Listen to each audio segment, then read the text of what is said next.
Nicolas Bouzou. Bonjour Dimitri, bonjour à tous. Vous avez vraiment des drôles de passion. Oui, Ce vrai. matin, vous nous parlez de la fiscalité norvégienne. Ouais.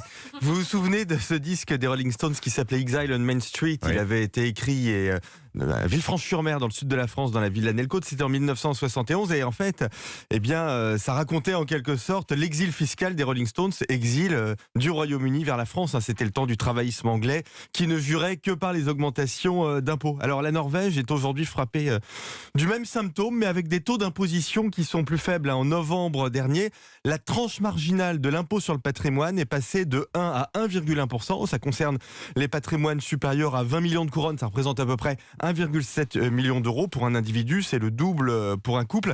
D'après la presse norvégienne, ça a déjà fait fuir 30 milliardaires en 2022. C'est plus que la fuite des fortunes depuis une dizaine d'années. Et il semblerait que les départs de milliardaires continuent en 2023. Alors, ils partent, ces milliardaires, pour une hausse d'impôts aussi faible, 0,1 point. Ouais. Alors l'un d'eux, Kjell Inge Røkke, qui dirige et contrôle un groupe dans la construction navale, vient de publier une lettre ouverte à ses actionnaires pour expliquer pourquoi il part. Alors en l'occurrence, il va en Suisse, à Lugano, dans la partie italiophone de la Suisse. Alors il explique qu'il a commencé comme pêcheur, il s'est fait tout seul. Alors sous-entendu, il est méritant et libre. Il explique que la Suisse est un endroit merveilleux et surtout, depuis le Covid, il a appris à diriger à distance. Et oui, le télétravail accroît aussi la mobilité des grandes fortunes.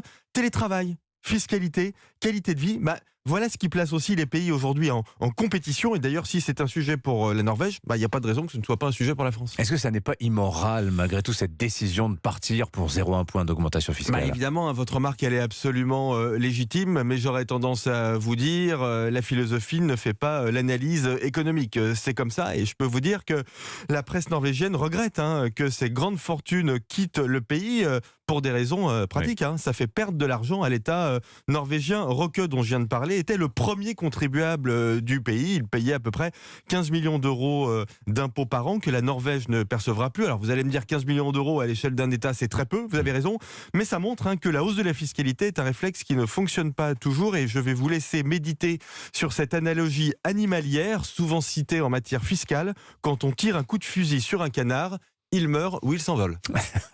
Signature Europe 1, Nicolas Bouzou. Merci beaucoup Nicolas. À demain.